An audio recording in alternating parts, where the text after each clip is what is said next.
Okay. Hey, good afternoon, folks. It's my pleasure to introduce Coach Humberto from Miami High. I think he goes by the name of Tico. Is that right, Coach? Coach Tico? Correct. All right. And we Coach. also have our recruiter who works with us down in the South Florida market. He covers events and does recruiting for us, Michael Costines. Welcome, Mike. Hey Dan, how's it going? And Coach, Good. thank you for coming on. I really appreciate it. Thank you. Thank you for putting me on here. Yeah, appreciate Absolutely. Absolutely. So, Coach, tell me a little bit about your squad this past year, how you guys did, and what the future holds for Miami High. it. Sure. I mean, we our final record, I believe, was I don't know. Do you guys know the record? I'm off top of it. I'm not sure. No, I know about a couple of your players for sure, but I don't think I. We went about 12 and 8. We we had a new group come into Miami High. Coming into Miami High, knew myself, and we didn't do so bad. I mean, we had a bunch of seniors. We had 6 seniors, and we got to regional semifinals, and we ran into a team that was prepared for the making with a big kid and a pretty good ball player. I think he's outstanding. He really is a big boozer kid. But we didn't bad. I mean, we got to the regional semis. We beat them. They win the state championship. So that tells you There you go. Champs, So we were one game away, I feel South Florida basketball and Miami in general has taken off the last couple of years, and I think we're in the middle of that group. So we had a pretty good season. We got some young guys in. I had a freshman start this year. He's pretty good, Romari Robinson, and I had a junior, Joshua Middlebrooks, that's coming back. Mm-hmm. He's pretty tough too. They're both about 6'5", good wings, could put it on the floor, rebounds, discipline, and they play pretty good defense. So we have them coming back, and we have a few other pieces that are being moved up, and kids that are kind of in the program coming up. A pretty good guard, Edwin, and some big kids too. So we're pretty young. We're pretty young coming back. That's a big freshman, Coach. Yeah, and we have another one about 6'5" too, coming along. Another 6'6" sophomore. So they're young kids. We have a lot of kids, and then with the leadership of Joshua and Edwin, 2 seniors, I think we could try out another run and hopefully get to that same game and be more disciplined with our principles and represent Miami the way we should. What kind of defense you run, Coach? We're going to talk a little X's and O's. I'm a round ball guy myself. Oh, I appreciate that. Okay. Well, I'm originally from New Jersey, Hudson County. So the Hurleys, that tree, that dribbled. Yeah. So Hudson County, yeah. I went to school at North Bergen High School, and it's that style, and it's full court defense, and then we have principles, we have rules. I shouldn't tell you all the tricks, but I love it. But we have principles and rules, and if you dribble to a certain part of the floor, you're gonna get blitzed, and if over dribble, you're gonna get blitzed, and if you like coming off that pick, you're gonna get blitzed, and if you don't like coming off that pick, then that's how we all play. We play to our style, and you're gonna have to figure it out. And if you got some high IQ kids, you could do it, and I feel, besides our principles, you got to have a little dog in you. I'm 5'9". I did pretty good. I started at the point at growing up was with big team. And if I didn't play defense, I was on the bench. I learned that early. I don't know how good you think you are, and kind of that's the style I've been doing actually for the last 11 years as head coach. And I think we should. We're pretty good. We're coming along. We're not there yet. It sounds like you got a good education, especially 5'9", and you were the point guard. Because I was a point guard too, and I wasn't even 5'9", and I played college ball. And so if you allow them to post you up, because that's what they'll do, right? They'll run ISO on you. Let's go run an ISO play. We'll post up the little man, get down on the lower block. We'll find out what he's made of. And if you don't show them real quick, your butt's gonna be on the pine. That's right. I always say, a big kid, where is his world? His world is where the butterflies and the painting of the mascot are in the paint. We got to get them outside of that. When we're outside of that, we're in our world. I'm going to make you make fits. And, also I take a lot of pride in our defense. I always tell my kids, you can shoot, and I will never, you'll know when you shoot it, it was a bad shot. You'll feel it. You'll feel the crowd and you'll feel it in the air. But if you're not playing, and I don't mind it. And if but you're not playing defense, I take it personal, and because of that, where I came from and that style coming up. And then I saw it in high school. And when I became an assistant coach, I saw a lot of different defenses being played. And luckily I was an assistant under Coach Nolan at Miami Springs, and we had T.Y. Hilton. He was great. Oh, yeah. A lot of people forget he was an all-state basketball and football player, He was a great athlete. And then later on, I became Chachi Rodriguez's assistant at Coral Reef. We won a championship. And, I take pieces from everything. I don't I'm not, I'm a little bit older, so I'm not prideful enough to, if they're beating my defense, I got to go away from it. That's kind of, like the old mafia days, the old Italian guys will tell you, steal with your eyes, steal with your ears. You don't have to say a word, but you can get an education. You know what I'm saying? So just keep your mouth shut. Hey, that same high school coach of mine is Italian, John Barone. He's all there you go. I know it. Yeah, we recruit all kids. We represent boys and girls, all sports. But my forte, what I know is basketball. That I can kind of talk X's and O's with anybody. You get me talking to a golf guy or tennis guy, then I'm going to struggle. I'm going to have to read a manual before I talk to him. But so it's nice to talk to a round ball guy. Tell me, Coach, what any struggles that your kids not getting noticed or recruited? Kind of speak to our audience a little bit on what would be your recommendation to a kid and his parent to help prepare a kid for the next level?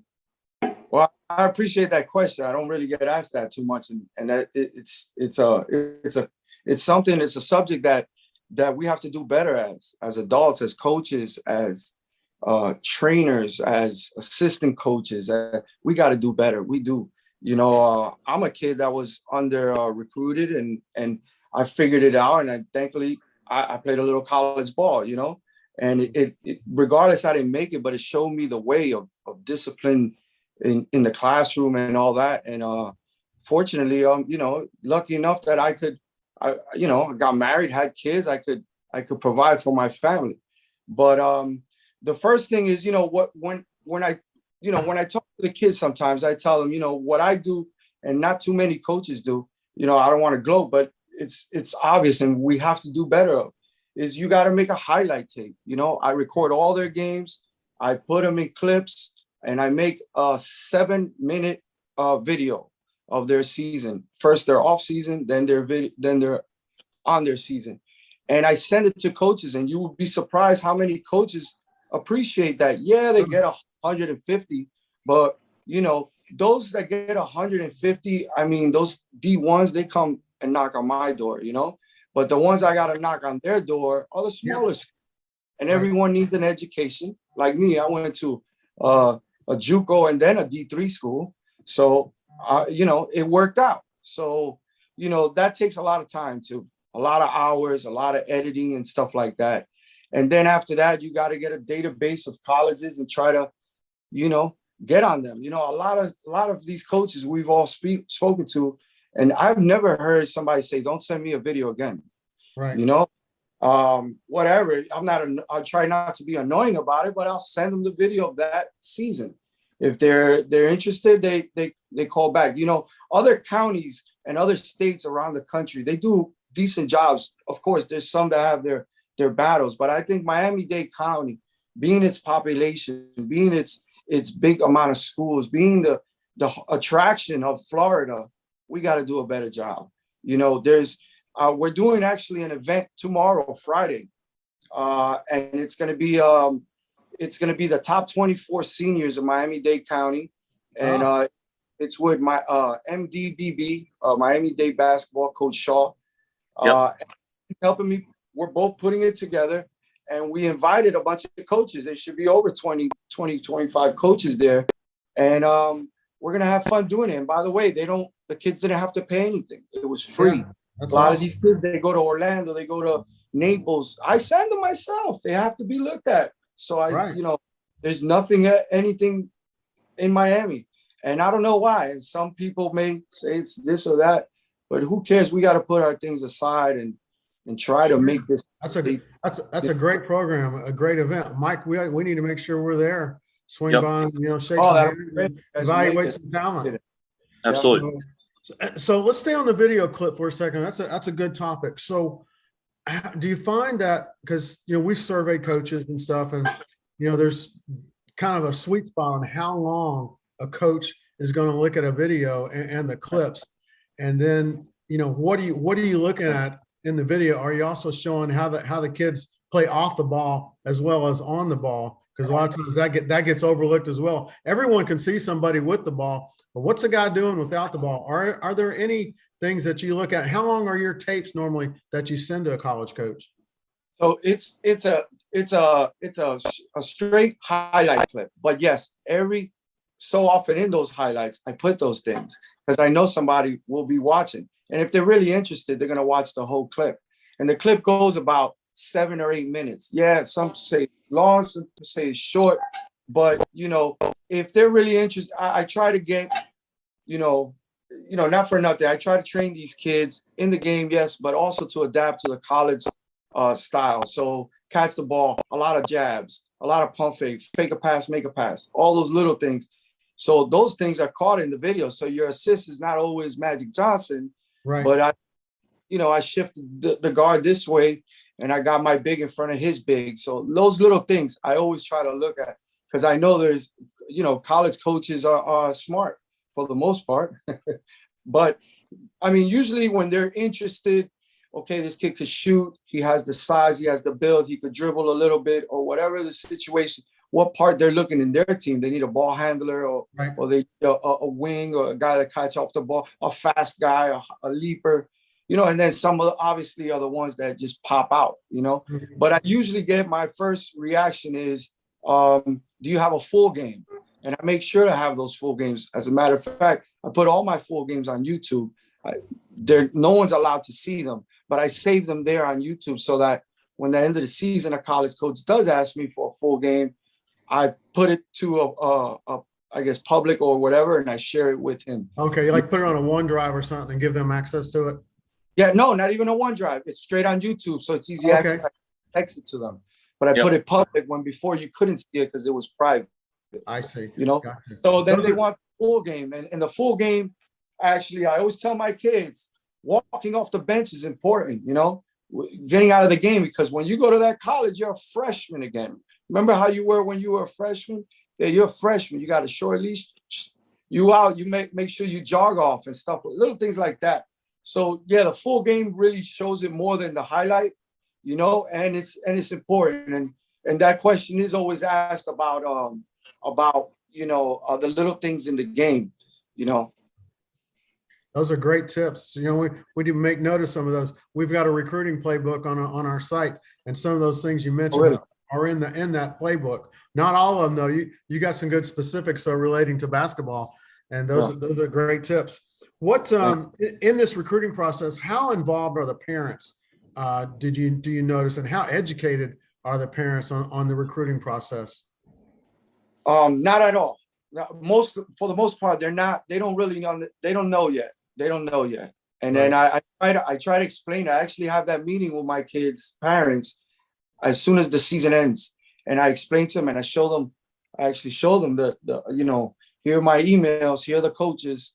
Now here's the video. I'm going to send it there. And I explain to them the first question the coach asks is he qualified? That means GPA and test scores. That means is he qualified. So we could continue this conversation, or we're gonna, we're wasting each other's time. And the second question is, and this is unfortunate, this is a good topic we could talk about too. The second question is, who else is recruiting him? Yeah. Which is like, you know what? How much are you really doing your job? That's unfortunate too. The old coach back in our days, he knew because he was in everyone's living room and visiting the family. Nowadays, it's not like that so much. It's kind of who's trending. That's pretty sad. Yeah. So the college coaches ask you that, or the parents are asking you that? The college coach. Okay, so they're asking who's my competition, basically. What they're asking, who I got to go against. Yeah, that makes sense. Which makes sense because they don't want to face it later on in the same conference and stuff, which I get. That's true. But, it's you never know what that question is, foretells. But those are the two questions. I explained this to the parents, and that's why I try to educate them with it, and it's not the easiest process because we're behind the 8 ball right now. High school recruits, it's prep, JUCO, high school. So I understand, and I understand sometimes our kids are later. We're gonna get recruited after the transfers is number one. The transfer portal, the prep, and the JUCO, and then it's okay. Where are we in June? Okay, now I'll check the high school because unfortunately, in the bottom of those lists that they get emailed out to everybody, We're trying to figure out that transfer portal process ourselves. Actually, we got to create a new category just for the transfer portal folks. What kind of skill would you suggest the student athletes on your team? Maybe you didn't quite make it. What do you emphasize in the off season for kids to work on? I take a lot of pride in dribbling. Simple as dribbling. Shooting, we're gonna do that. That gets the girls, like they say. But dribbling. If you could dribble, you could do something. You could move the ball. Obviously it's passing, but a lot of guys, they come into our gym and they're tall, they're young, their legs haven't caught up to their hands, and just dribbling makes coordination, makes peripheral vision of the court. All these little things. And I think dribbling up and down the court, and obviously different things, different ball handling, just having, I make fun of, like I say, the ball is your sword. You don't have to look at it. You got to know where it goes. It's got to be part of you. Becomes part of you. And I feel sometimes, and that's why I tell my kids too, you want to be a point guard, rebound the ball. You're the point guard now, but obviously we have post pass ahead, but that doesn't mean that you have to pass the ball right away. You can dribble a little bit. Dribbling, I mean, obviously that if you're doing it right, that'll improve your peripheral vision too, right? As a point guard, you're coming down the court. You got to be able to read the break. You got to be able to read the break. Got to be able to handle the ball. So absolutely, peripheral vision is extremely important. I see a lot of kids with that problem too. Like just their peripheral is just bad. They just don't. They dribble down. They're not good ball handlers, and it shows. And it really shows. So dribbling is huge. Absolutely. Yeah. Well, over bad too, but it's a fine line. I know that I think we got one of your kids registered in our system. Is it Jasmine? What's his name? Yeah, Yasmani. I think there's two. Yasmani. I think there's Bynum and Yasmani. I think there's two of them. I know there's Yasmani's definitely one. A senior you had, and then I think Bynum's another one. Yasmani Toriente. Yeah, he's a high flyer. Yes. He is high flyer. He jumps 4 feet in the air. Yeah, you know what? Let me see if I think I got his I thought I had his profile up. Not sure I know. I'm not sure I can do that on here. Maybe I can't. Hold on, bear with me, Coach. Let me see if I can find him. But I thought I had him up.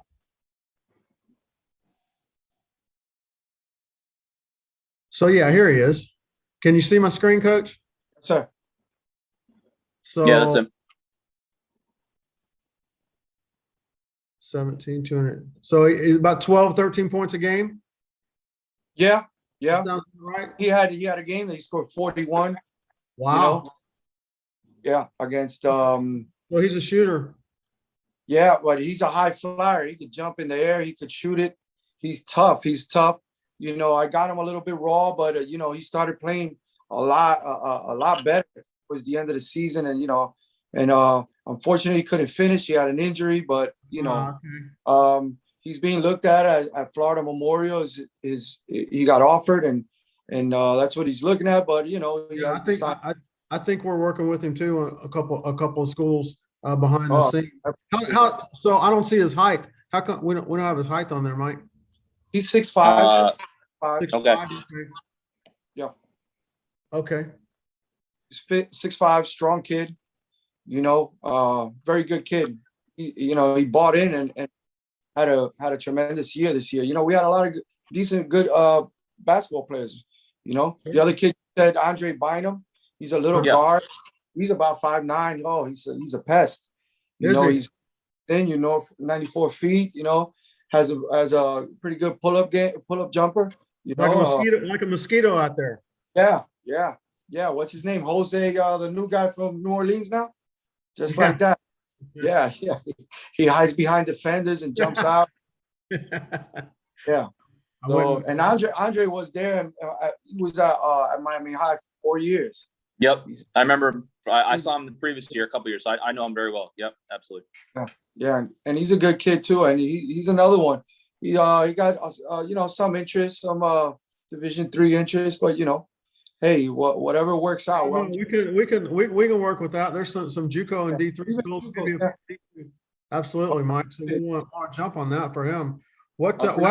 How's his grades? Decent. They're 2.3. They could be better, both of them. Right. It could be better. One of them is waiting for their test score, which is Andre Bynum. Yeah, it's Mountie too. You know, but you know, they're studying hard. They're working hard. To be honest with you, you know, every day I see them, they're good kids. They mean well, and they, you know, sometimes along this basketball journey, you know, there's a lot of people in kids' ears, and the better they are, the more people they get, and bad advice sometimes. Then they're seniors, and it's like, whoa, you know, it's the rude awakening, and it's not because I'm better than anyone, but just unfortunately, high school basketball is just a little bit. Right now, we're in the cowboy days, guys. You know. Yeah. No, you're right. Oh, what's the how much money is being made now in youth basketball, just basketball? Oh yeah. So a lot of self-interest is involved, you know, and we forget that these kids are going to be men, you know, just like we were basketball players. Look at us now. I remember when I stopped playing. Well, I thought my life had ended. I thought, oh my God. Yeah. How long were you crying, huh? Jeez. Yeah, I am that old.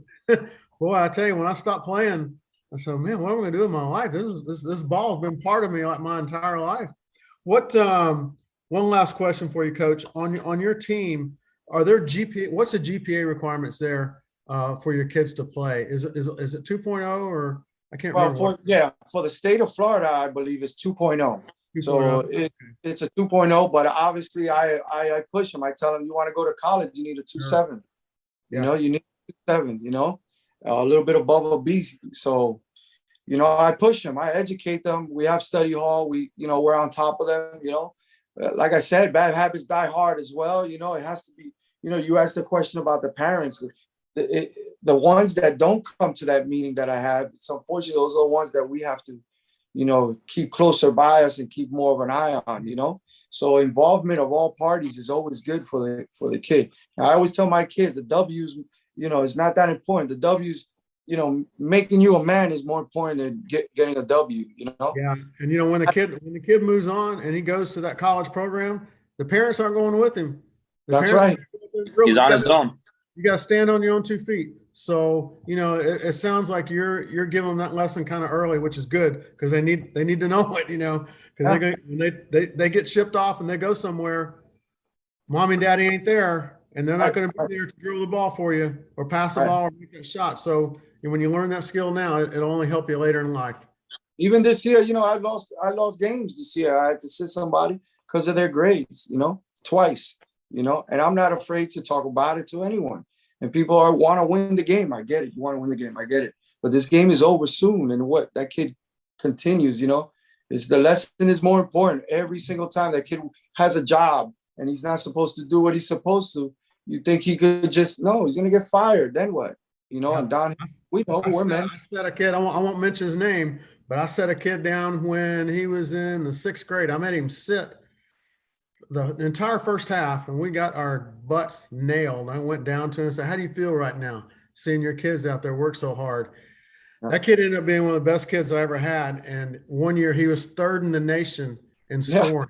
He was behind Steph Curry and one other kid, and he was 3rd in the nation in scoring awesome. that year. But Coach, I'm gonna leave it here. If you got any other questions, anything else we can do, I know Mike, I think, is going to plan on being at your event tomorrow, and maybe interview some kids and take some notes. Mike's a reporter to start with. He covers our events down there, so we'd love to be there and help whoever shows up, whether it's a Miami High kid or any kid. We're like you. We're here just to help kids in general. Yeah, and I appreciate that. I would love for you to go, Mike. This event is kind of close to us coaches that we put a lot of hours in. Even the ones that aren't so successful at times, it doesn't matter. They open a gym for those boys, and we should, like I said, we should do better. And I think little by little I hear and see coaches doing better. So and maybe this is another step, and hopefully Miami-Dade County, is known as a football city, but the last 10 years, if you look it up and you look up the state championship and the state tournaments in every regional, there's a couple Miami teams there. This year we had look how Miami did. We had 4 teams in our district went to regional playoffs. So and your girls program's good too. They went to really good. Yeah. They're one of the best in the state. I mean, they get to see every year. The girls at our big shoes to fill over there. The whole you're right though, Coach. The whole state does have the reputation of being a football state, but I tell you, there's tons of baseball talent. Obviously, baseball too.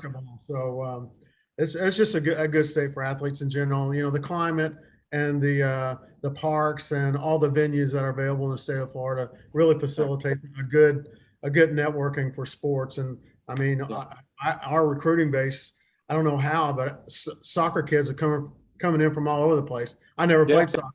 I can't teach soccer. I can't talk soccer, but we can help kids and find a landing spot for them. But Coach, anything I can do for you, you let me know. Mike has my access information at always, and we'll help you kids out. And best of luck to you at Miami High. Thank you. I appreciate it. We're coming back. There you are. Those things. Thanks, Coach. All right. Thank you, guys. Coach. Thank you. Peace. Thank you very much. Appreciate you coming on.